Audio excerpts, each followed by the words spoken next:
தமிழகத்தில் போதுமான அளவு பேருந்துகள் இயக்கப்பட்டு வருவதாக போக்குவரத்துத்துறை அமைச்சர் எம்.ஆர். விஜயபாஸ்கர் தெரிவித்துள்ளார். இது தொடர்பாக அவருடன் நமது செய்தியாளர் ஆனந்தன் நடத்திய நேர்காணலை இப்போது பார்க்கலாம்.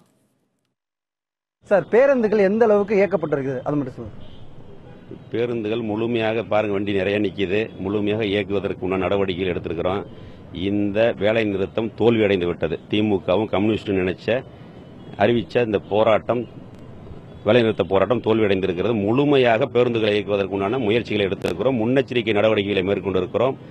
அங்கங்க தமிழகம் முழுவதும் பொதுமக்களுக்கு இடையூறு இல்லாமல் போக்குவரத்து வசதி செய்வதற்குண்டான நடவடிக்கைகளை மாண்புமிகு முதலமைச்சர் அவர்கள் உத்தரவிட்டிருக்கிறார். அதன் அடிப்படையில் அந்த பணிகள் எல்லாம் மிக சிறப்பாக நடைபெற்றுக் கொண்டிருக்கிறது. தொழிற்சங்க நிர்வாகிகள் அழைத்து மீண்டும் பேச்சுவார்த்தை நடத்துவதற்கு வாய்ப்புகள் இருக்கா? அவங்களுடைய கோரிக்கை எப்போது ஏற்றுக்கொள்ளக்கூடிய வாய்ப்பு இருக்கிறது?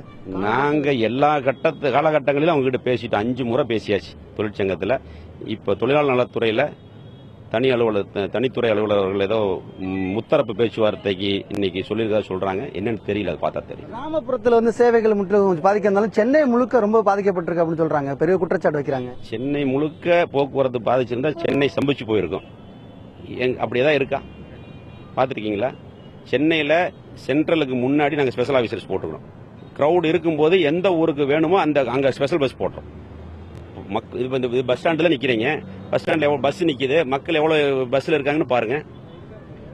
பொதுவாக தமிழகம் முழுவதும் போக்குவரத்து சேவை முழுமையாக நடைபெற்றுக் கொண்டிருக்கிறது. பொதுமக்கள் அச்சப்பட வேண்டாம். இந்த போராட்டம் தோல்வியடைந்து விட்டது. இது மாண்புமிகு முதலமைச்சர் அவர்கள் போக்குவரத்து தொழிலாளர்களுடைய கோரிக்கையை நிறைவேற்றிக் கொடுப்பதாக உறுதியளித்திருக்கிறார். எனவே போக்குவரத்து தொழிலாளர்கள் தங்களுடைய இந்த வேலைநிறுத்தத்தை கைவிட்டுவிட்டு முழுமையாக பணிக்கு வர வேண்டும் என்று வேண்டுகோள் வைக்கிறேன்.